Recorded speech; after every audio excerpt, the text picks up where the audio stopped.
Welcome to Talking Tech Journeys, hosted by me, Ben Whiteley of BPM Tech. We're delighted to bring you season 1 of Talking Tech Journeys.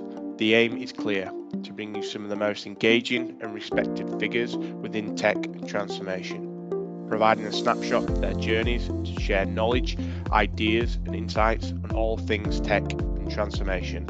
Sit back, relax and enjoy the journey. Welcome to Talking Tech Journeys. I'm Ben Whiteley and I'm delighted to be joined by Luke Stockdale, CTO at Ethical Healthcare Consulting, who provide the ethical route to digital transformation in health and care. Luke is passionate about putting people at the heart of technological innovation. Thanks for joining, Luke, and looking forward to this. How are things? Things very good. Yeah, looking forward to this conversation. Yeah, let's get started. Good. Let's jump in. Let's take it straight back then. So how, why, when did you first become interested in healthcare and technology? Yeah, fantastic. Thank you. Thank you, Ben. I think the thing for me with this question is it's about where your natural skill sets lie and how you can bring people together and do things. So I'll take it from two parts. I think the first thing that really motivates me is about the impact you can make. So to me, I like to see things that are, and throughout my career, and as we'll probably discuss later on in the podcast, I've had a very public sector minded career, and it's all been like impact driven, and that's a really rewarding thing for me to see. It's the benefits that I see from a societal point of view, or a really small group of people benefiting from something that I've done or succeeded in, or as a collective group of people succeeded in, I think is fantastic, and that is one of the big things that motivates me. So if you put healthcare together and then you put the technology together, now the technology side of it for me has come from really a passion of that being an enabler to make the impact and to make the greatest impact.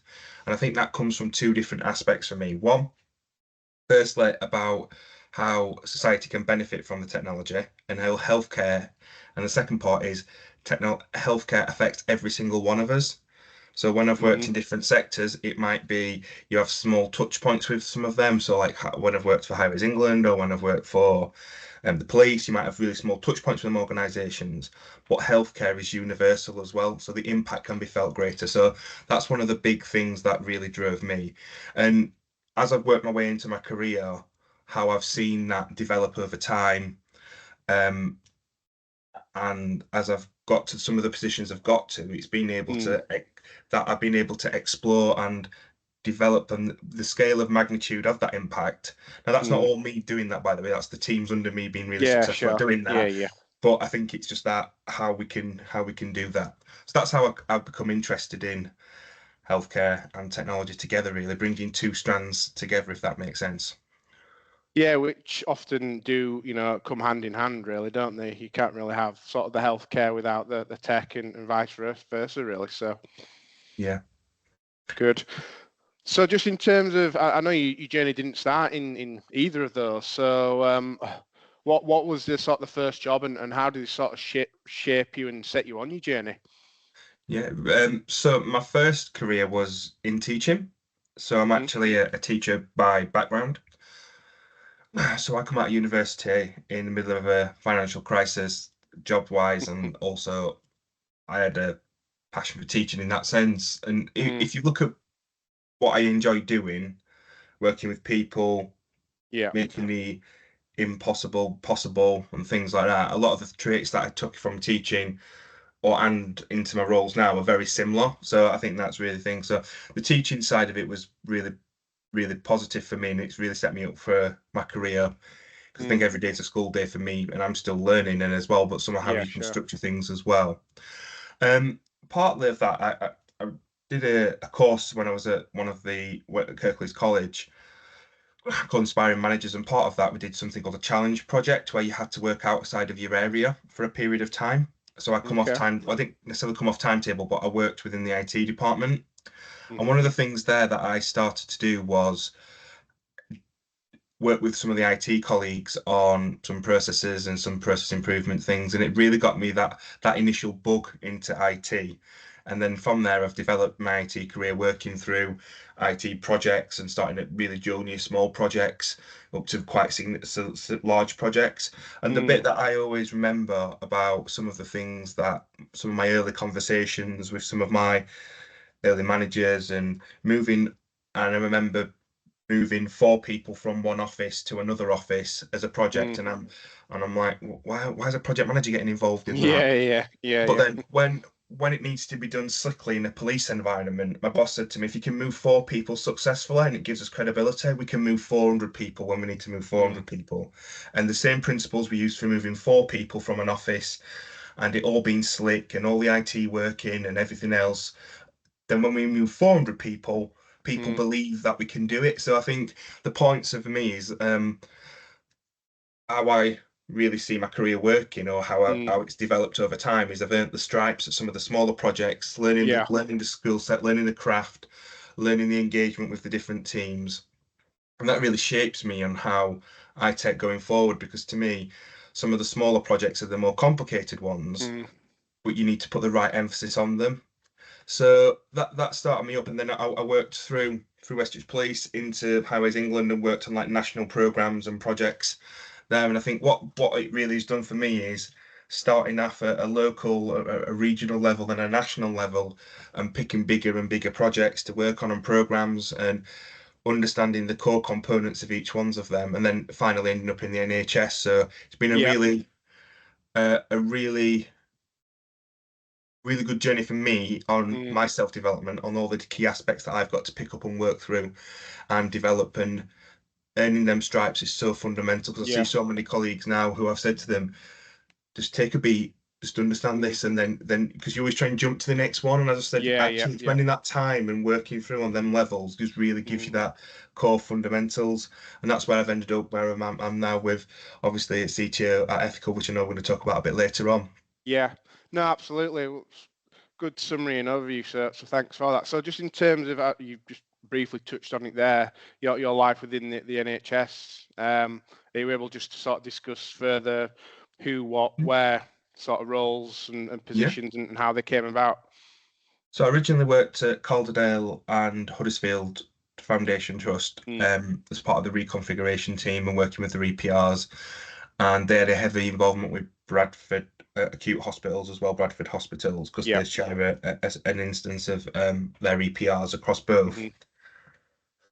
And what that gave me the first insight really into the NHS from a digital transformation and innovation perspective. And it really covered multiple aspects within that role. And what you saw is, firstly, if you just look at some observations, one, the NHS is an absolute massive beast. Sure. And you're working within guardrails of a national team, but at the same time, you've got to meet your local needs as well. And we've all got different starting points. So it's quite interesting. Like, no two trusts are the same. No two organisations within the NHS are the same. Even though people might just walk into the building and think that's one organisation, actually it's not. It's multiple organisations, because if not, it'd be too big to manage centrally. So that was like one of the first observations I really took from that.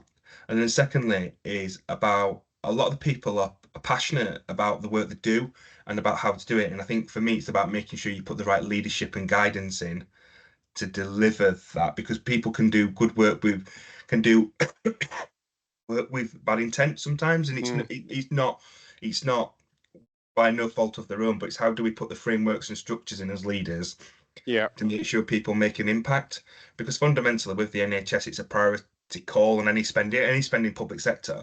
You're spending on X, but you're not spending on Y.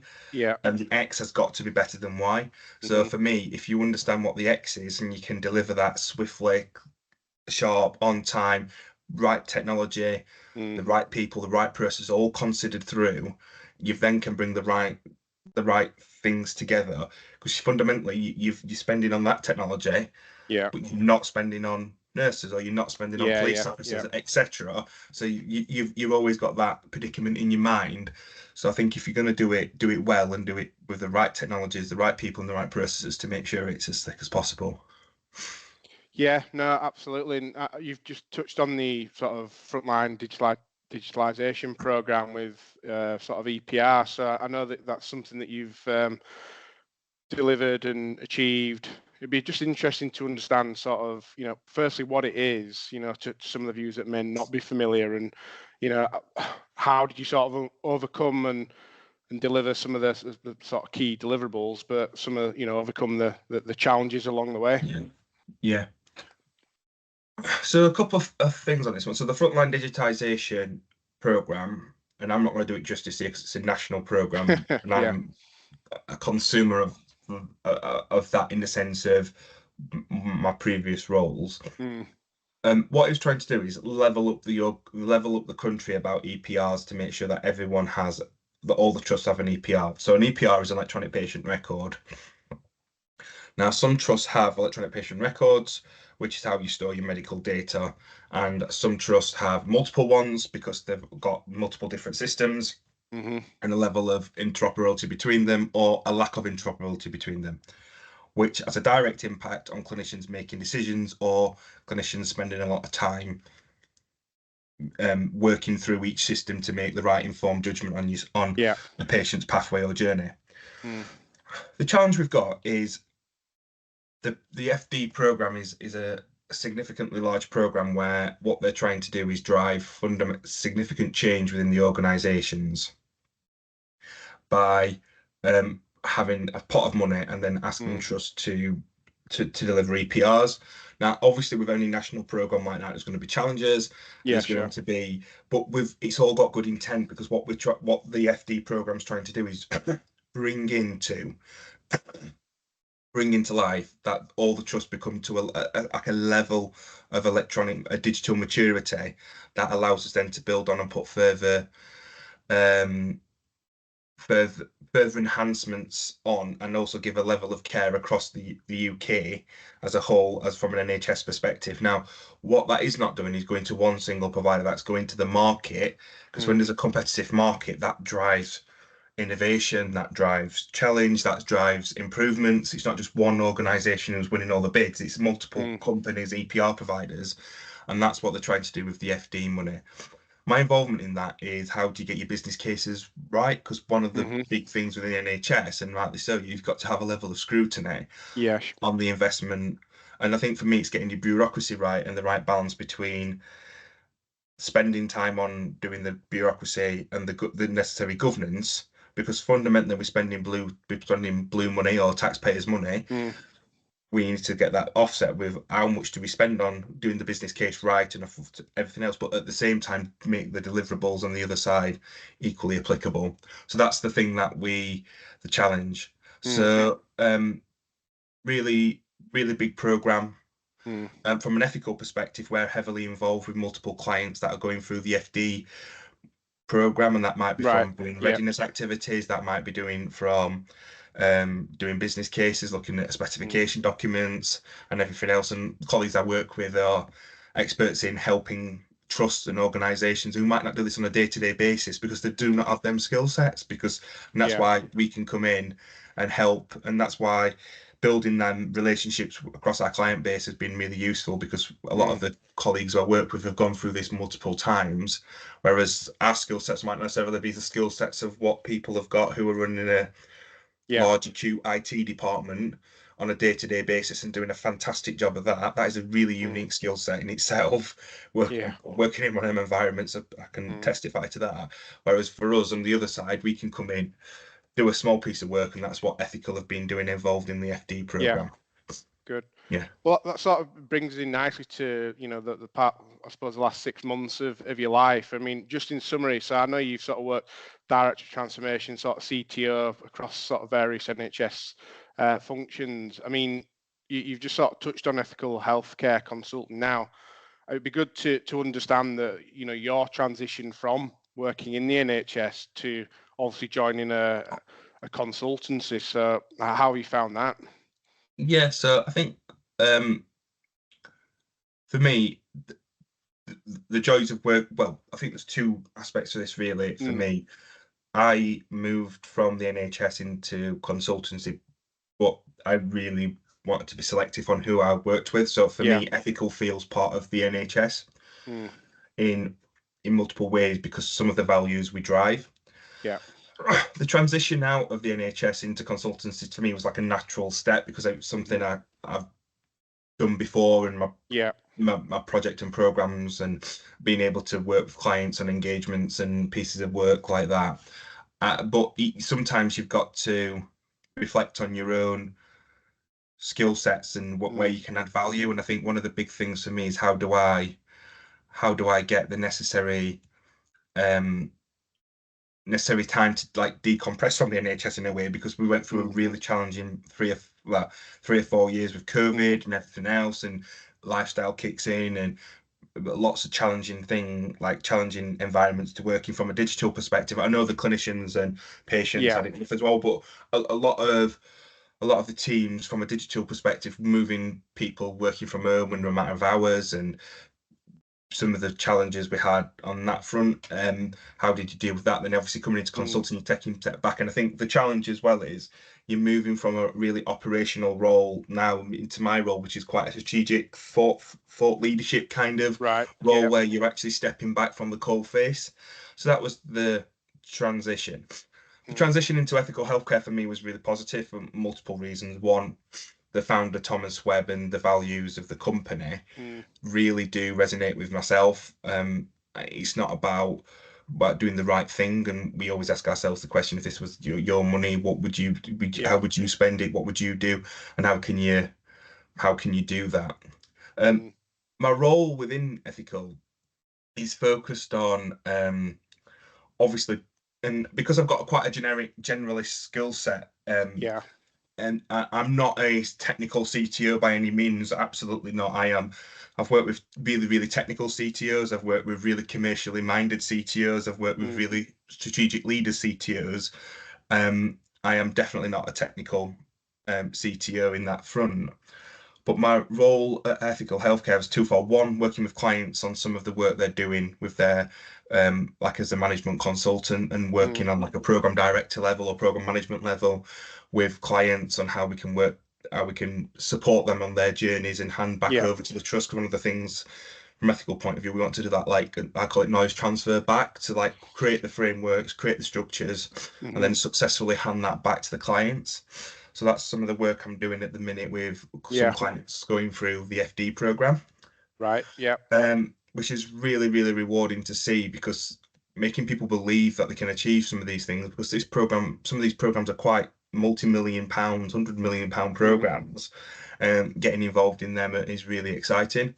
Yeah. And then the other aspect is from a technical perspective, from ethical, is how do we stay cutting edge on some of our Yeah. on our technology stack, but also how do we drive forward different knowledge bases of technology, whether that be AI, diagnostics, or latest thinking. So we're ahead of the game in that space as well. Yeah. No, absolutely, and there's a lot going on there. I mean, is there anything sort of specific in terms of sort of particular case study, or people that you've worked with or proud with, and sort of some of the results, outcomes that you've actually delivered? Yeah. So some of the big case studies I've worked on recently, which I think for me is when you can pull teams together and you can you make the impossible Yeah.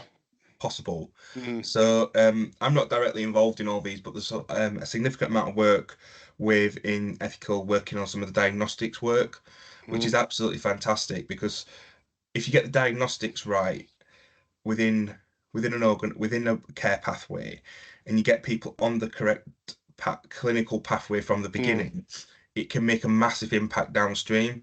And from our technical teams, I'm not even necessarily involved in all of these. A No. lot of Yeah. the Yeah. teams Yeah. leading, Yeah. but ethical are. It's quite interesting how they've really taken a lot of the work in that space and really made some really positive inroads into that.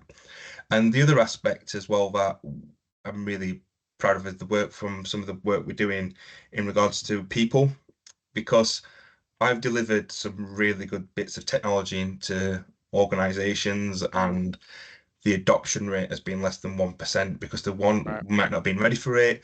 It Mm. might have been a pet project of 2 or 3 middle or senior managers. It might have been good with good intentions, but actually the adoption was never going to happen in the processes that they was doing at the time.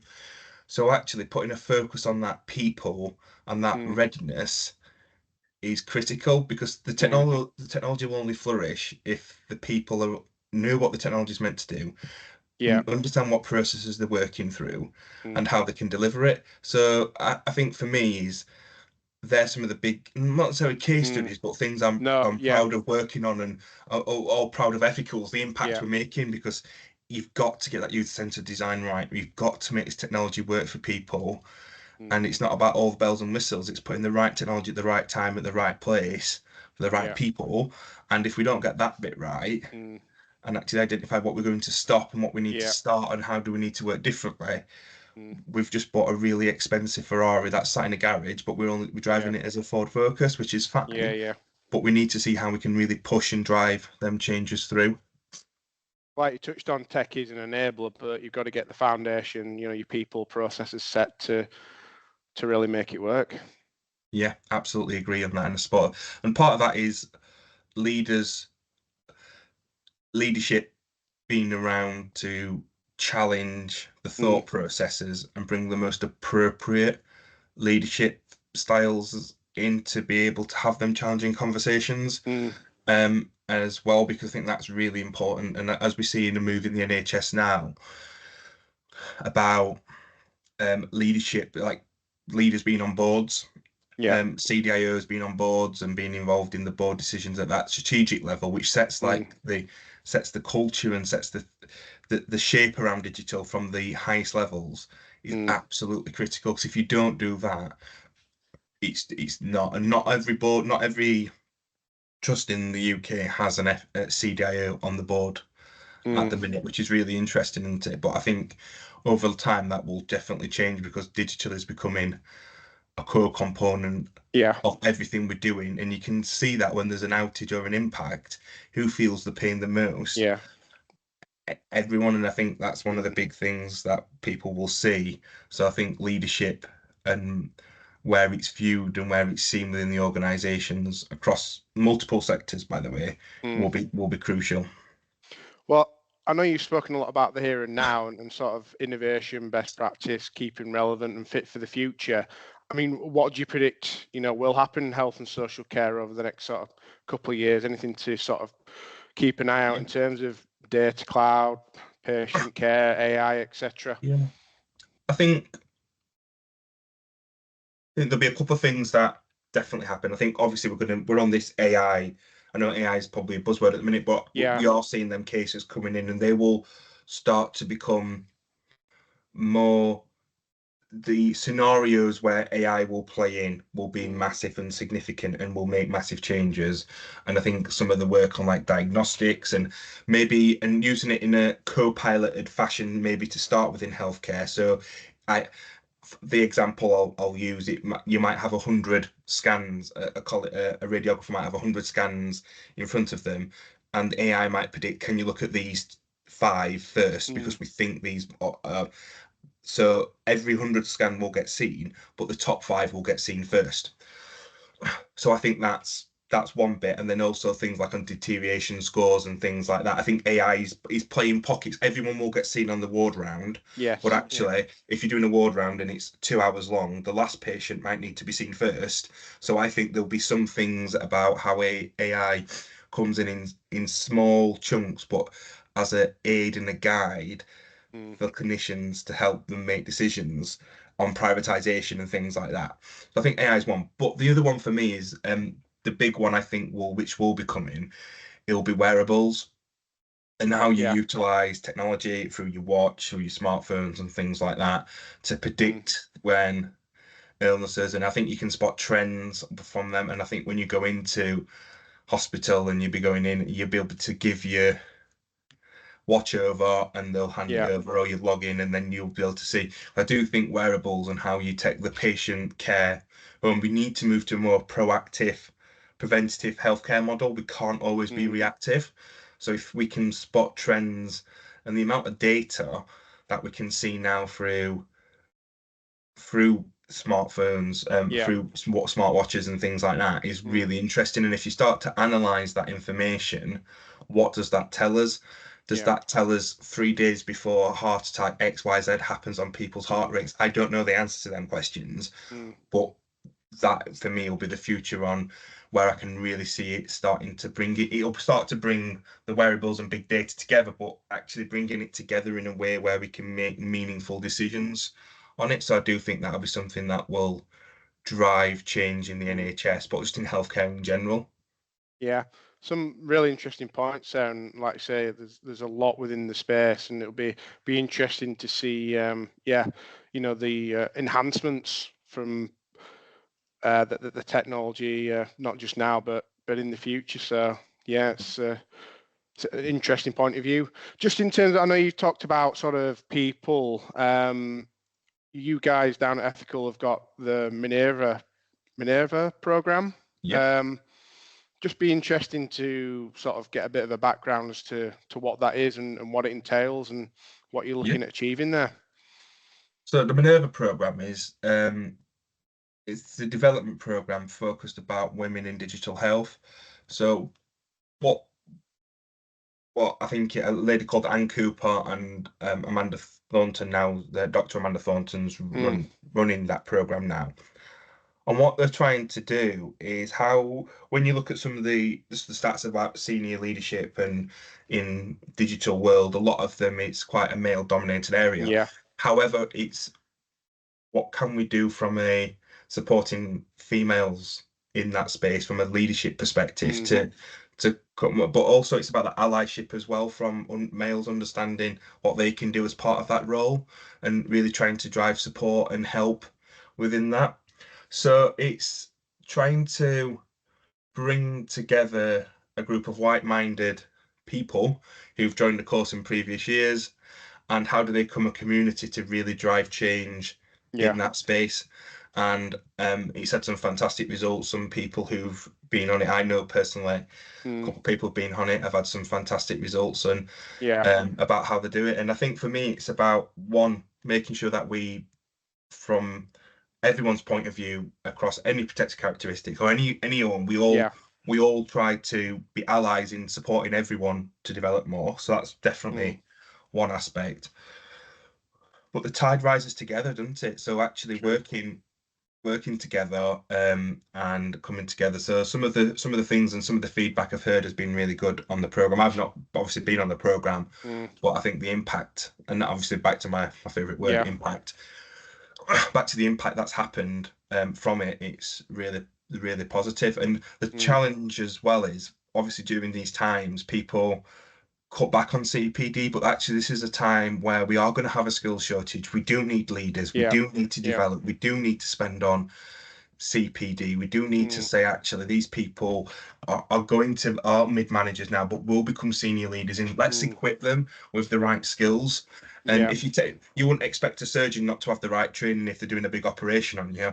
At the same time, why don't we give our future digital leaders the best chance and like support them? And I think a lot of the times, and luckily for me, throughout my career, I've had some really good mentors, mentorship and things like that. But that kind of Minerva program creates that kind of environment for people as well.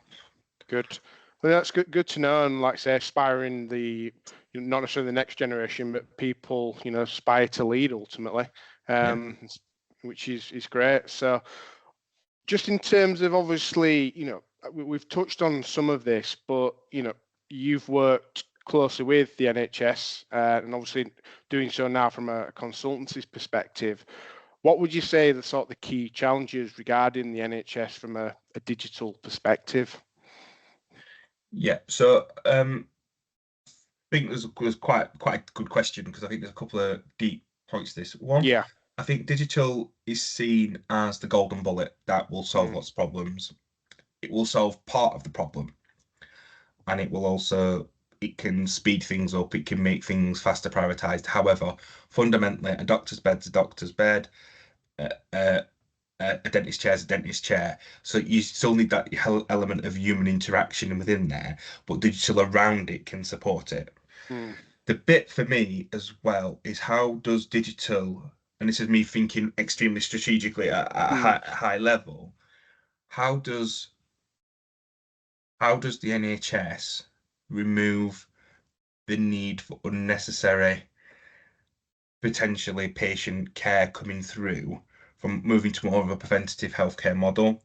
Because that to me is something that we have got people who are unwell in the UK. We've got people who use the NHS, and we absolutely do, and that's what we need it for.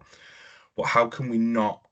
How do we analyze the demand for people who, by lifestyle changes or better education, do not need to utilize some of the services that are offered, which Mm, frees capacity up for us to support more people who have got greater levels of acuity. So I think there's definitely a question there that we need to factor in and understand, because creating more efficiency just to do similar appointments is we're not actually solving the root cause problem. So that's one aspect. The second aspect for me is a lot of people see to me digital transformation as binary. It mm, stops here, it stops there. And for me, it's like fitness. You never become digitally transformed. You're always working towards it. You're always working towards being more energy efficient. You're always working to more being more healthy. You're always working towards something. So I yeah, think for me, digital transformation is not a binary from here to here. So it's about yeah, how do yeah. we embed that continuous improvement cycle with digital being at the heart of it. Because if we don't do that, all we're going to do is just create more and more bigger programs and actually not achieve what we're trying to set out to achieve, because it is a constant cycle. And if we don't understand it and put it into a cycle format in our minds, we're always going to either say, oh, we can't do that because it's too expensive. Well, actually, it's not. It's just about how we go through the evolutions over Hmm. time. And digital transformation, we're always working towards something.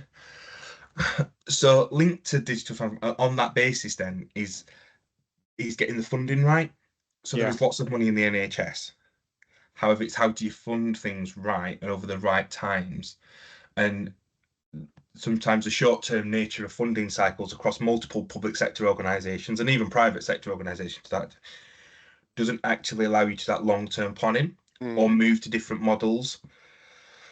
I'll give you examples of that. So for me, moving to the cloud, like is a natural step where we need to move to and in different pockets, and mm, definitely I'm not saying it's right for every organization, but you can clearly see that sure. sometime we need to work towards moving to the cloud. However, that requires revenue money, that requires not capital money, but revenue money. So how do we fund that accordingly? Because if we get it right, that's beneficial for us all in the UK. Mm, Because why have we all got 200 data centers in all those hospitals and all backed up at yada yada? Why haven't we got one couple of big data centers that your Microsoft or your Amazons can do, which have got solar panels on, wind farms, everything else is managing them, which is great, and that's more energy efficient for the UK as a whole. yeah. But we need to start thinking about it strategically, but then at the same time, how do we promote that growth in as well? So I think the funding is a big one from two aspects. One, the capital and revenue aspects of funding within there. Mm, And the other bit is making sure we spend enough time on the people, the process, and the technology again. Because if we don't get that mixed right, we end up spending a lot of money on really good technology, but yeah. Yeah. it either flops or we spend loads of money on people but forget the technology. So it's about making sure that mix and that balance is right. So I see it like a gas hob on an oven. You're making a nice Mm, meal and you've got three saucepans, and if you turn that one up too much, you burn it. If you turn that one down yeah. too Yeah. much, you have. And to me, to make it eat, you need to have like a level of equilibrium. Yeah. Yeah, so they're my key points on that point. No, I think there's lots of good points raised. Do you foresee sort of any sort of key barriers across health and social care, aside from what you've sort of touched on there, preventing innovation and use of technology? Yeah, I think there'll be a level of bureaucracy Mm, um, as well. I think some bits as well on cyber mm, will start to inhibit or create barriers in places, because that will create more challenges to certain people and how they want to operate and the level of risk appetite. mm-hmm, Um, because that will be a big one, which will create a level, but we need to operate safely. But then we also need to understand what the benefits of a risk-based approach are, because nothing will ever be 100% safe. yeah. So I think that one will be one of the biggest ones, and the other bit will be the demand will come in because the demand is gonna dramatically increase all the time. Yeah. But how do we factor the funding in to make sure we create the capacity utilizing digital? So I think, and there's some hard decisions to make there, because what do you need? Do you need 6 more dementia nurses, or do you need XYZ colleagues to do such and such, such Yeah. and such, or do you need to spend it on digital? And it will be getting that balance right from a Yeah. workforce perspective, because some people have to make them decisions. And I've been sat in boardrooms where them decisions have kind of been made, and I've listened to it from all parties. Yeah. And if you're thinking short term, the right thing to do is get 6 more dementia nurses. But longer term, actually, we could get better use. We could support our clinical colleagues by bringing digital solutions in, which makes their job easier. Yeah. It's what decisions you need to be made over the longer term from a resourcing perspective. So I think they'll be the two big challenges from a healthcare and social care perspective. Like you said, it's the root cause of the problem, but then, like you say, balancing of the funding and which areas it hits. Yeah, all good points. Well, look, Luke, many thanks for your time today, and great talking. Very insightful. So yeah, thanks again. Fantastic. Thank you very much. And just lastly, to the listeners, it'd be great to hear your views and opinions on the challenges and innovations across health and social care.